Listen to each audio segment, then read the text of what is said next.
দেশে এখন একটা বিচিত্র বাস্তবতা বিরাজ করছে। একদিকে নির্বাচনের দাবি, আরেকদিকে সারা দেশে মব সন্ত্রাস এর দাপট, পাশাপাশি চলছে অব্যাহত চাঁদাবাজি।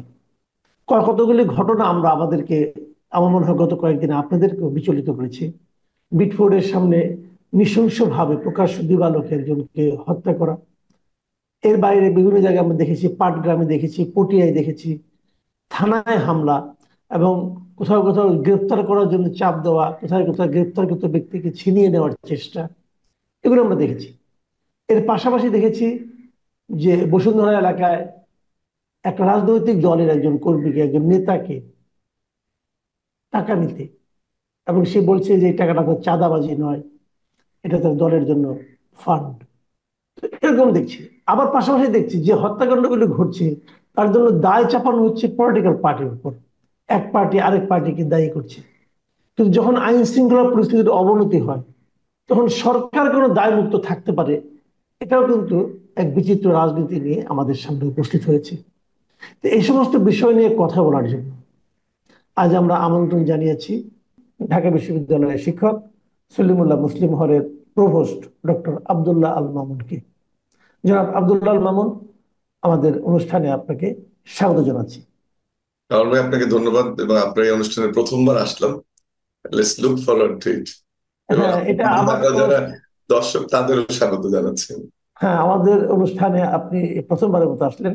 তবে আমার আমার ব্যক্তিগতভাবে প্রত্যাশা থাকবে আপনি নিয়মিতভাবে আসবেন। না, আপনি কারণ থাকলে অবশ্যই আসবো, অবশ্যই আসবো।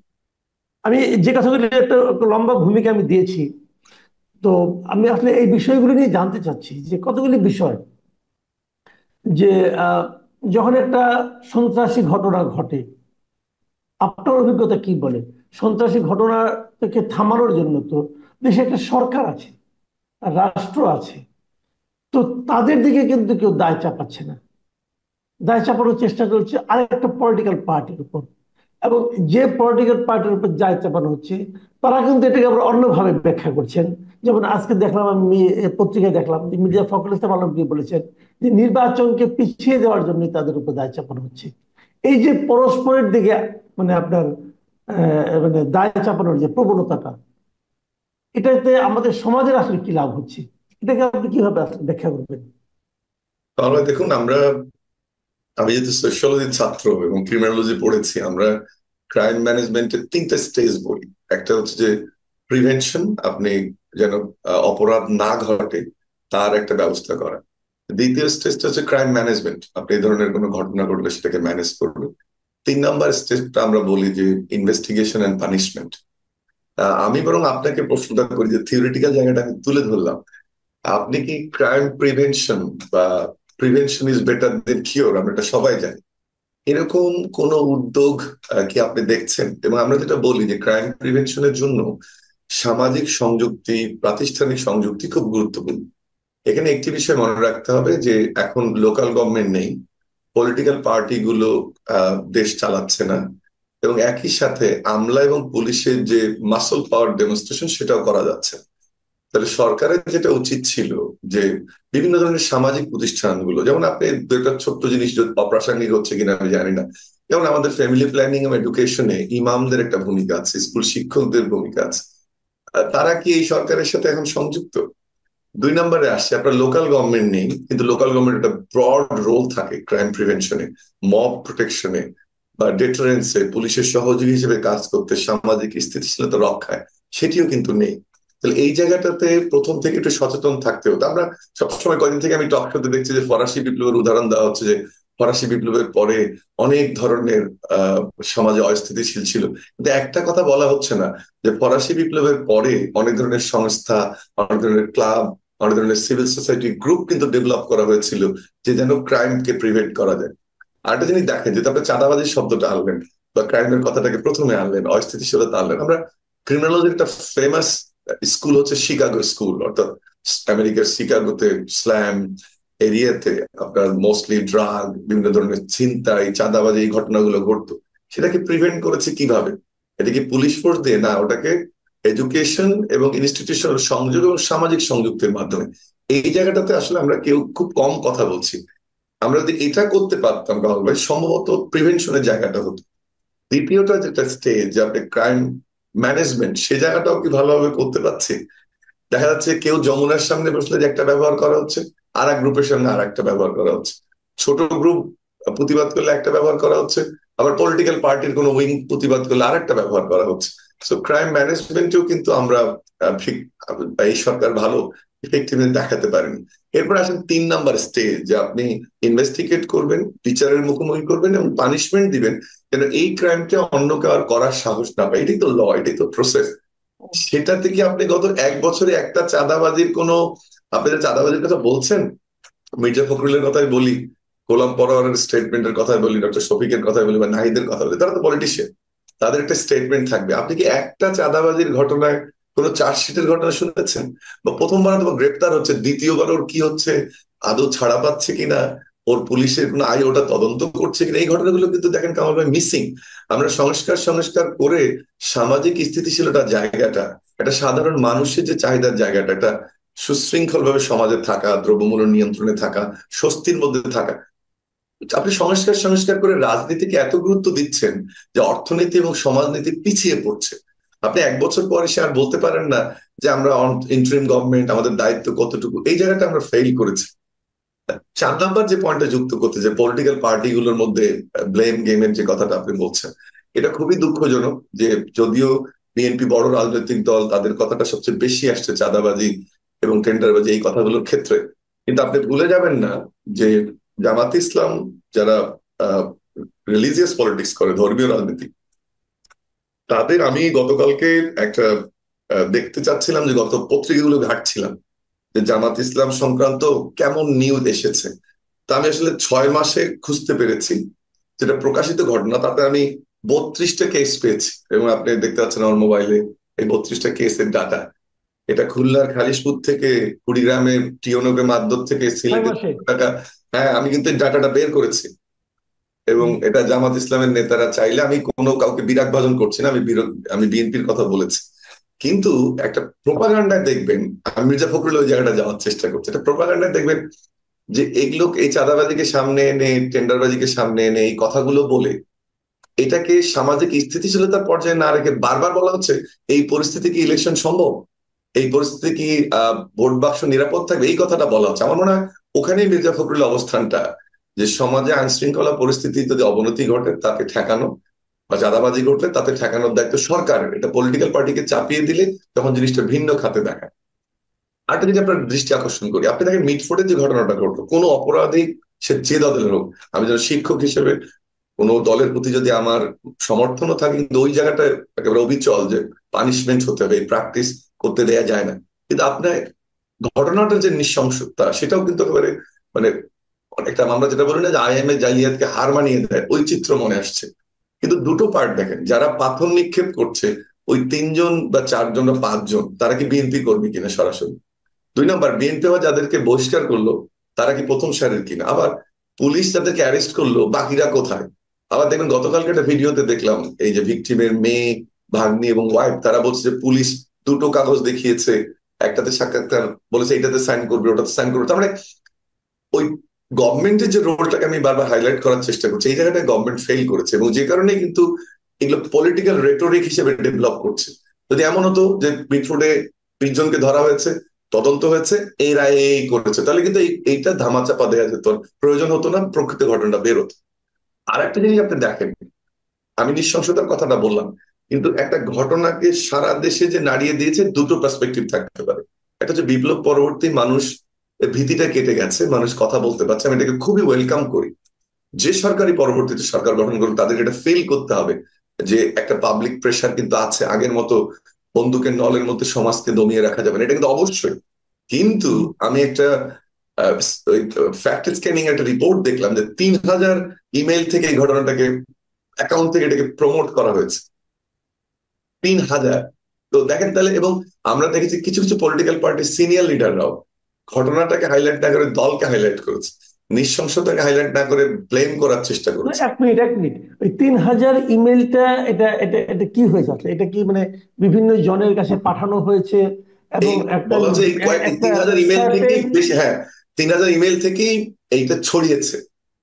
আচ্ছা। সরি, অ্যাকাউন্ট থেকে, ফেসবুক অ্যাকাউন্ট, টুইটার অ্যাকাউন্ট, এর সব ধরনের যা যা। অ্যাকাউন্ট এখানে আছে। তার মানে এই ঘটনার যে ভিডিওটা অথবা এর যে গ্রাফিক্যাল ডেসক্রিপশন যেটা, সেটা মানে ফেসবুকের 3,000 অ্যাকাউন্ট থেকে খুব দ্রুত বেগে ছড়িয়ে দেওয়া হয়েছিল। 3,000-এর অধিক, হ্যাঁ, 3,081 না কতটা দেখুন ছড়িয়ে দেওয়া হয়েছে। আচ্ছা তা আচ্ছা আমরা যে আচ্ছা। একটু এতদিন বলতাম যে Awami League bot ID use করে হুম হুম হুম বা হুম হুম হুম অনলাইন মিডিয়াকে হুম ম্যানিপুলেট হুম করার হুম চেষ্টা হুম। করে, আমি কোনো রাজনৈতিক দল কে করছে আমি সেটাতে যাচ্ছি না, কিন্তু এটা তো ঠিক না।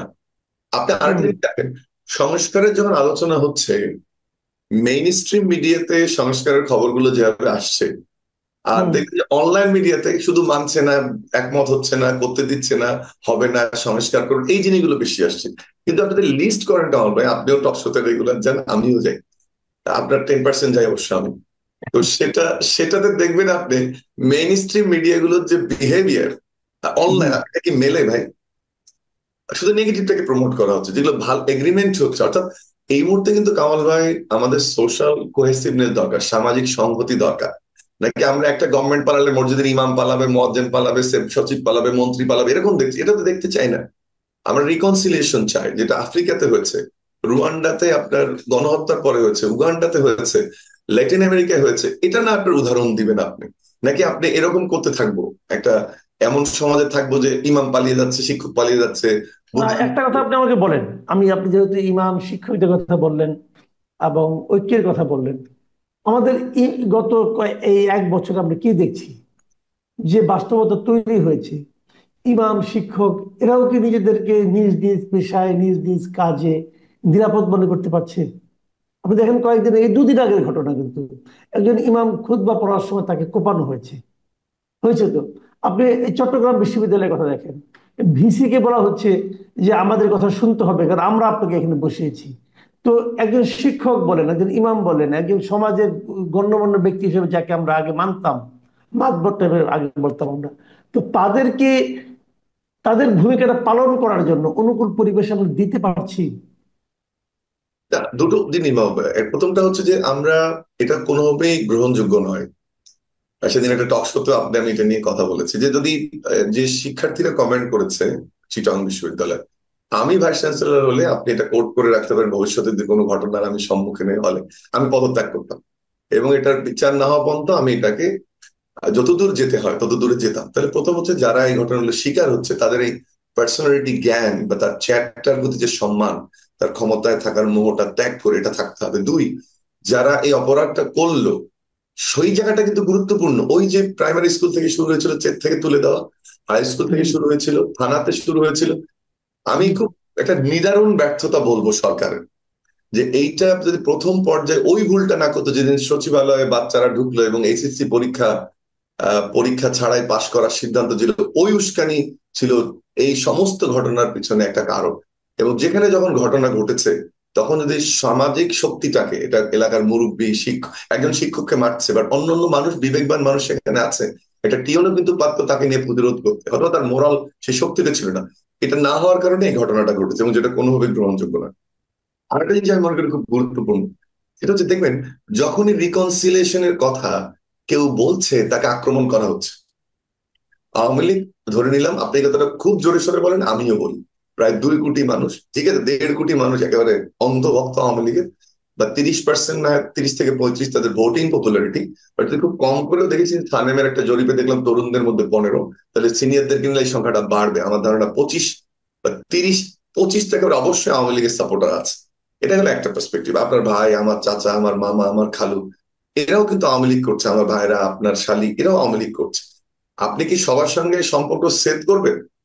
নাকি যে রেটরিকটা আওয়ামী লীগ ডেভেলপ করার চেষ্টা করছে যে আমরা দোষী না কিন্তু টুস করে ঢুকে যাব, সেটাকে যুক্তি দিয়ে, তর্ক দিয়ে, ভিডিও দিয়ে, তথ্যচিত্র দিয়ে আপনি প্রমাণ করবেন, লুক, শেখ হাসিনা এই কাজটা ঠিক করেনি, তুমি আওয়ামী লীগের সাপোর্টার, বাট একটা পরিশীলিত আওয়ামী লীগ প্রয়োজন হবে, 1.5 কোটি 2 কোটি মানুষকে আপনাকে বোঝাতে হবে। নাকি সবাইকে আপনি মেরে ফেলবেন, সবাইকে জেলে দেবেন? 3 নাম্বারটা ইম্পর্টেন্ট, যারা অপরাধ করছে কাউকে ছাড় দেওয়া যাবে না, সেটা শেখ হাসিনা হোক বা একটা প্রাইমারি স্কুলের শিক্ষক হোক, আপনি কাউকে ছাড় দেবেন না।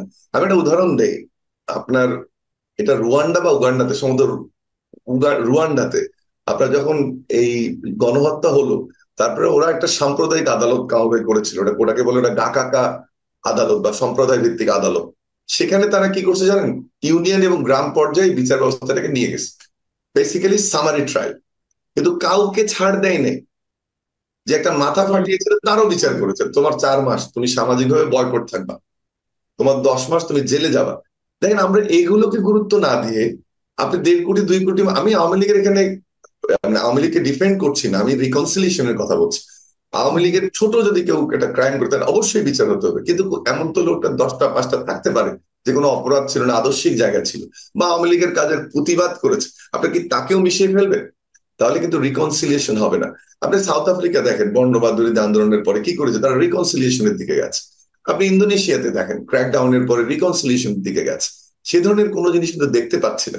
এটাও কিন্তু ইম্পর্টেন্ট। এবং পলিটিক্যাল পার্টিগুলোকে এগুতে হবে। যখন এটা বলা হচ্ছে বিএনপিতে কেউ যোগ দিয়েছে বলে বিএনপি আওয়ামী লীগের পুনর্বাসন করছে, এনসিপিতে দিকটা দেখা যায় আওয়ামী লীগের কাউকে বসে এনসিপি পুনর্বাসন করছে, এনসিপিতে আমরা দেখেছি অমুকে গেছে। তো এইটা কিন্তু করা যাবে না।